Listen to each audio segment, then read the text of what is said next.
All right, everyone, get ready. We're about to take a deep dive into Bangkok, Thailand. This one's for all you first-timers out there. Yep, we're going to give you all the insider info you need.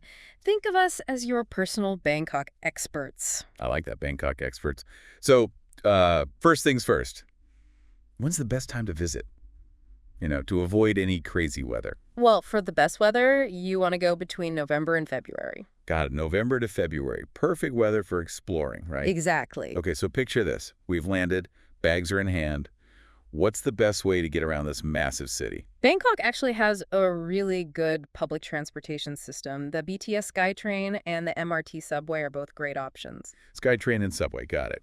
But, I got to ask about those tuk-tuks. They seem like a classic Bangkok experience. Oh, for sure. They're a fun way to experience a city. Just make sure you negotiate the price before you hop in. Good point. Haggling is part of the fun, right? Exactly. Okay. Let's say we want something a little more relaxing. What about those riverboats I've heard about? The Chao Phraya River is the heart of Bangkok. Taking a riverboat is a great way to see the city from a different perspective. Sounds peaceful. All right, so we're rested up from our flight, ready to explore. Where do we even begin? You can't go to Bangkok without visiting the Grand Palace. It's a massive complex of temples and palaces and just stunning architecture. The Grand Palace, it's iconic. What's the one thing we absolutely can't miss there? You have to see Wat Phra Kair, the Temple of the Emerald Buddha. It houses a small Buddha statue carved from jade. It's incredibly important to the Thai people. Wow, a jade Buddha. Okay, so we've seen the Grand Palace and the Emerald Buddha. What other temples should we check out? Wat Arun, the Temple of Dawn. It has this incredible spire decorated with colorful porcelain. It's especially beautiful at sunset. Wat Arun at sunset, noted. Now, any insider tips for visiting these temples? Besides the obvious dress code. Always remember to remove your shoes before entering any temple. It's a sign of respect. Got it. Respectful attire and shoes off.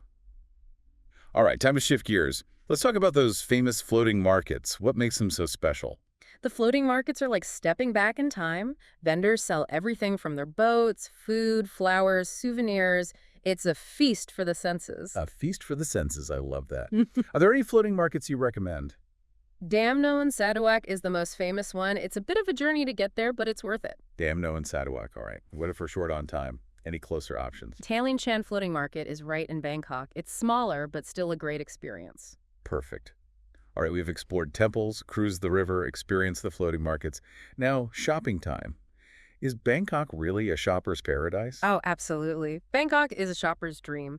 You can find everything from high-end designer brands to unique local crafts. I can already feel my wallet getting lighter. So where do we start? If you want a huge variety and good deals, MBK Center is the place to go. It's one of the largest malls in Asia. MBK, got it. 8 floors of shopping, wow. But what about for a more luxurious experience? Then you have to check out Siam Paragon. It's an upscale mall with all the designer boutiques you could imagine. Siam Paragon for a taste of luxury. Okay, I remember reading about a mall with over 800 stores. What was that one called again? Central World. It's another massive mall with a great mix of international and local brands. Central World. Okay, I'm adding that to the list. Now, I'm also craving some cultural immersion. Where can we dive into Thai history and tradition? The Museum of Siam is a fun, interactive museum. It's a great way to learn about Thailand's past, present, and future. Interactive museums are the best. Now, what about something a little more off the beaten path? Something with art and architecture? You should definitely visit the Jim Thompson House. It's a beautifully preserved, traditional Thai house with a fascinating history. The Jim Thompson House, okay. Now, after all that exploring and need a break, where can we escape the city madness and just relax? Lumpini Park is an oasis in the middle of Bangkok. It's a great place to relax, go for a walk, or even rent a paddle boat. Lumpini Park, perfect for a peaceful afternoon. All right, break's over. I'm ready for more shopping. Where's the best place to find unique, authentic Bangkok treasures? Chatuchak Weekend Market. It's one of the largest weekend markets in the world, with over 15,000 stalls. 15,000 stalls. That's a lot. Any tips for tackling this market? Have a plan. Chatuchak is divided into sections, so figure out what you want to see beforehand. Also, wear comfortable shoes. Good advice. I'll need those comfy shoes. Ah. Now let's talk festivals. Are there any we shouldn't miss if we're in Bangkok at the right time? If you're there in April, you have to experience Songkran, the Thai New Year. It's a giant water fight in the streets. A citywide water fight. Yeah. Sounds chaotic. What about something a little more peaceful? Loy Krathong in November is magical. People release these beautiful floating lanterns on the rivers. Loy Krathong with the lanterns. Yeah. Wow. Okay, we can't forget the most important part of any trip, Yeah. the food. What are some must-try dishes? Thai food is incredible. For street food, you can't go wrong with pad thai or tom yum soup. Street food is a must. What about something a little more adventurous? Uniquely Thai. You have to try somtam. It's a green papaya salad. And if you're feeling really brave, try durian. It's a fruit with a very strong smell. Som tam and durian. Okay. Now, any cultural tips we should keep in mind, to be respectful travelers? Always dress modestly, especially when visiting temples. And take your shoes off before entering someone's home or a temple. Noted. Dress modestly and shoes off. What about greetings? Learn how to do a wei. It's a traditional Thai greeting where you press your palms together and bow slightly. The way, okay. Always good to show respect. And of course, a smile always goes a long way. Way and a smile. Got it. Okay, I think we've covered a lot of ground here. We've explored temples, markets, even talked about food and festivals. But how do we fit it all into a trip?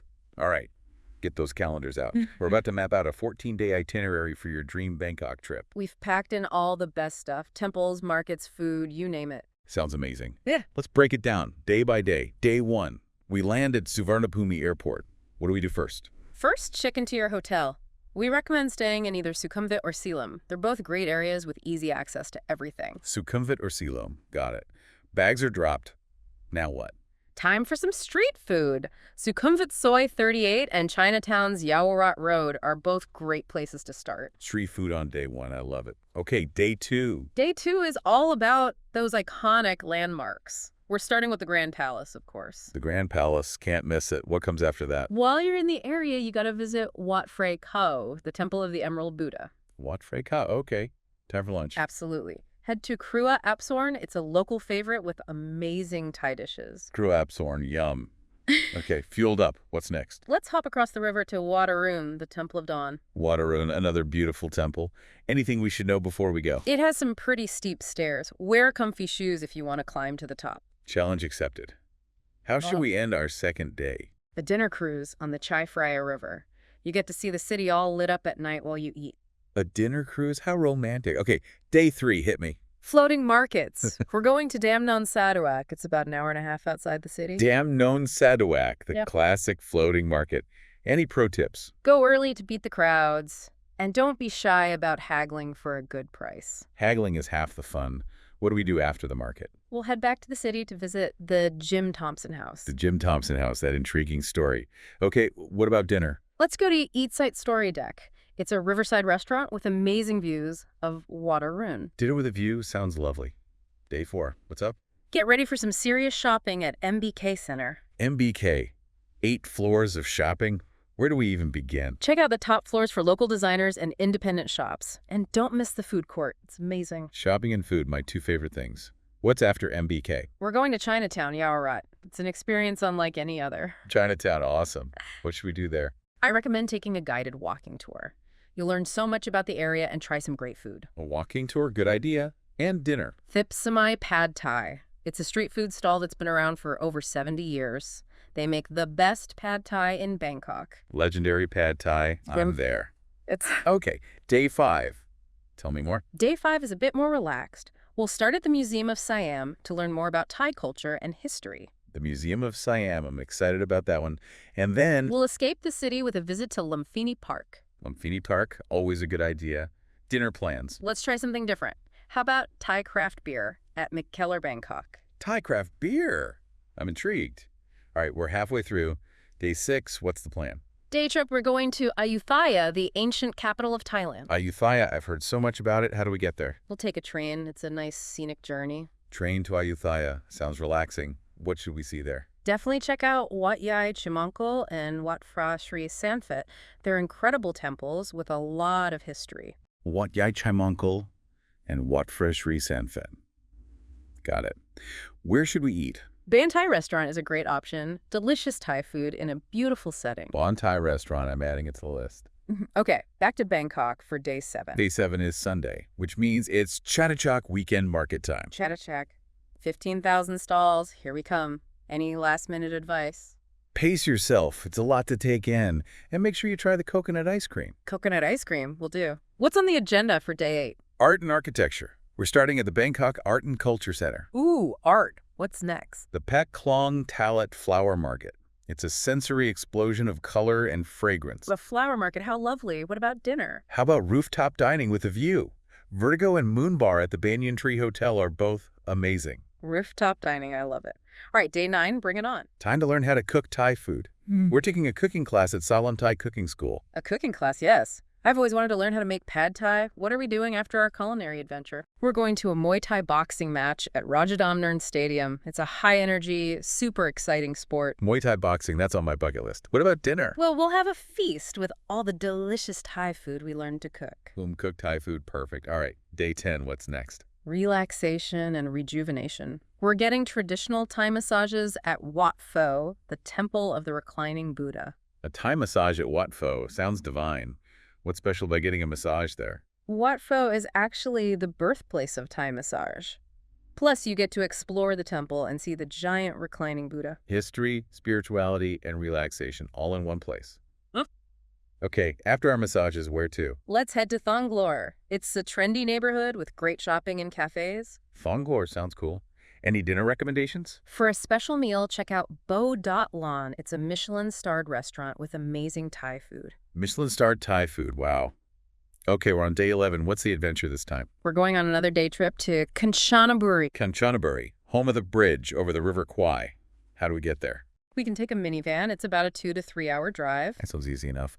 What else should we see in Kanchanaburi? Don't miss Erawan National Park. It has a beautiful 7-tiered waterfall. A waterfall. Perfect. Where should we have dinner? There are tons of riverside restaurants near the bridge. Grab a table with a view and enjoy some Thai food. Riverside dining sounds great. Yeah. Okay, back to Bangkok. For day 12, what's the plan? Time to explore Bangkok's creative side. We're starting at the Bangkok Art and Culture Center. More art. Love it. What's next? Warehouse 30. It's a cool, creative space with shops, galleries, and even a co-working space. Warehouse 30. I'm putting that on my list. Dinner suggestions. Let's check out the Ari neighborhood. It has a ton of great restaurants. I recommend Somtum Der for Isan food, which is northeastern Thai cuisine. Somtum Der. Okay. Day 13. Tell me everything. We're going to Dream World, Bangkok's biggest amusement park. An amusement park. All right. Yeah. What kind of rides do they have? Everything. Roller coasters, water rides, a haunted house, even a snow town. Wow. Sounds like fun for everyone. What about food at the amusement park? They have all the usual amusement park food. Think burgers, fries, pizza, that kind of thing. Classic amusement park food. Day 13, done. We're on our last full day in Bangkok. Day 14, what's in store? We're going to Asiatique the Riverfront. It's a night market, but with a more modern upscale vibe. Asiatique the Riverfront. Okay. What makes it different from other markets? Well, it's in this beautifully restored historical warehouse complex. There are boutiques, restaurants, and even a Ferris wheel with amazing city views. Shopping, dining, Ferris wheel. Sounds like a great way to spend our last day. What about our farewell dinner?